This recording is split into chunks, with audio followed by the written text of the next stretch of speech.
what we want to do is we want to get into what Chris Broussard had to say here. I want you guys to listen to it carefully, and then we're going to come back and give you guys our thoughts. Take a listen to what Chris Broussard had to say here. What? And Rob, when we look, now you got Jason Tatum, he's 5th, and he's young, thankfully. We got Anthony Edwards, he's young. And Anthony Edwards, we're going to talk about him a little later. That boy is just bad. We were all in his camp for Rookie of the Year. And we were right. Go back. It's nothing against LaMelo. LaMelo, who is good. He just can't stay healthy.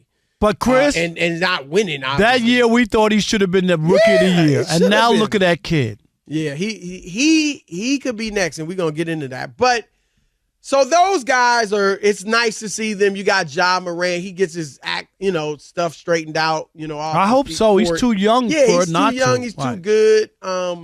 So there are, and Zion they're starting to win, and Zion's playing well. So there are some American players coming up, Rob.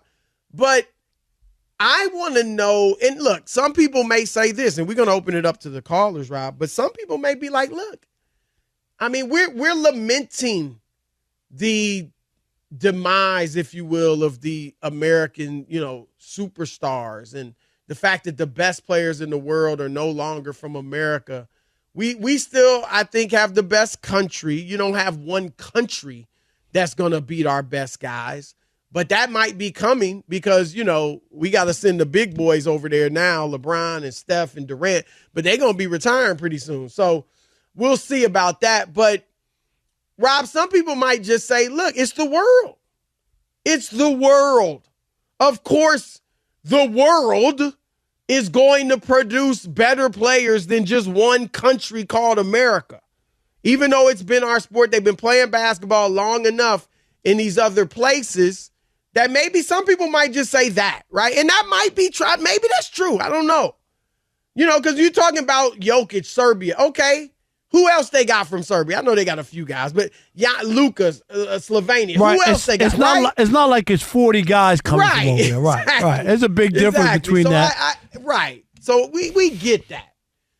But I do think, Rob, that I think we need to take a long, hard look in the mirror at how we're developing players.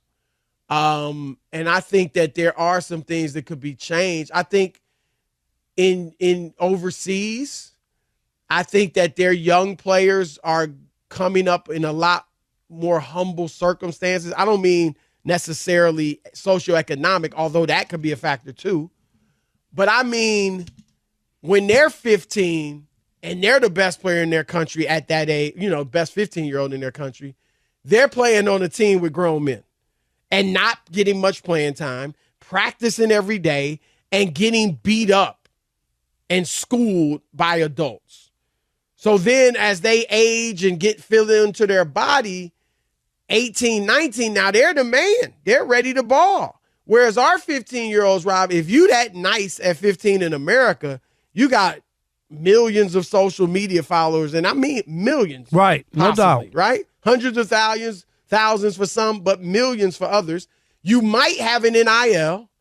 You're getting, people treating you like a celebrity and a superstar. And obviously, if you got that many followers, you're getting paid for that.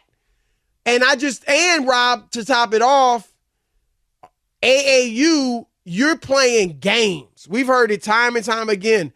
They might AAU, you might play no skills, Chris, just play games, like right. Over the weekend. Right. Yes, and in other countries, they are drilling. They're running through drills, they're practicing, and our guys are just playing a lot of games and not developing those skills. They're skilled, obviously, in ball handling and shooting and stuff, but not drilling nearly as much as they do overseas. So I think those are factors. So you heard what Chris Broussard had to say. I wanna anchor down on a point that he brought up.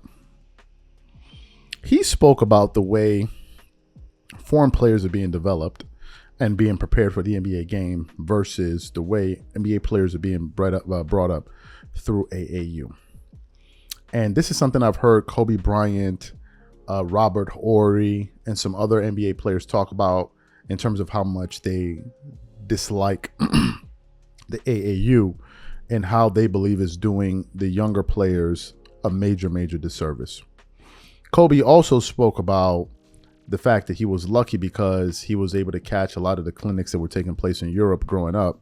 And that's one of the reasons why he's so fundamentally sound.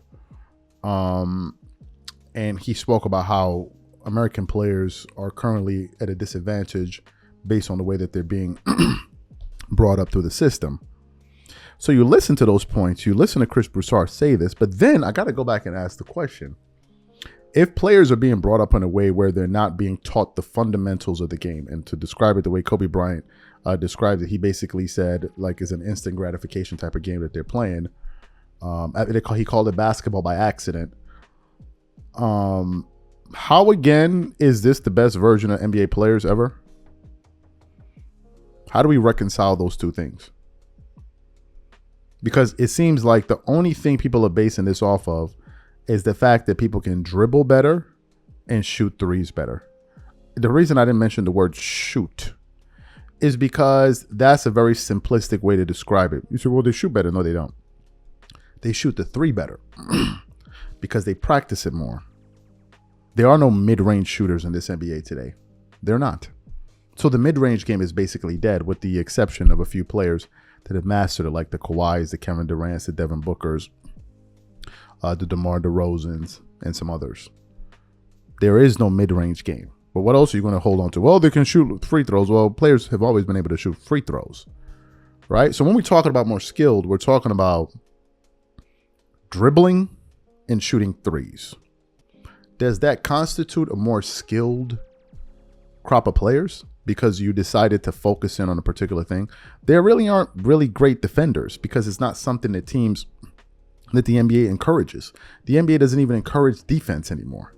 I was watching the Clippers versus Grizzlies game yesterday, and I couldn't believe how spread open the floor was. I'm like, this is crazy.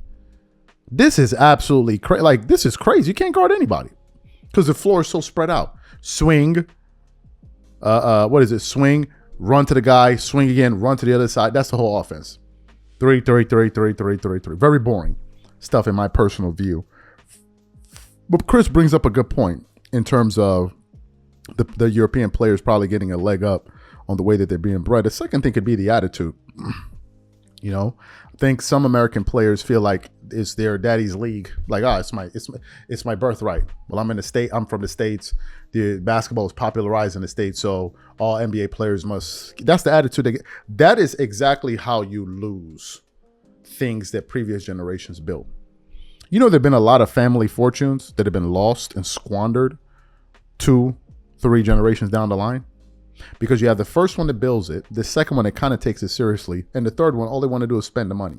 And before you know it, the family wealth is gone.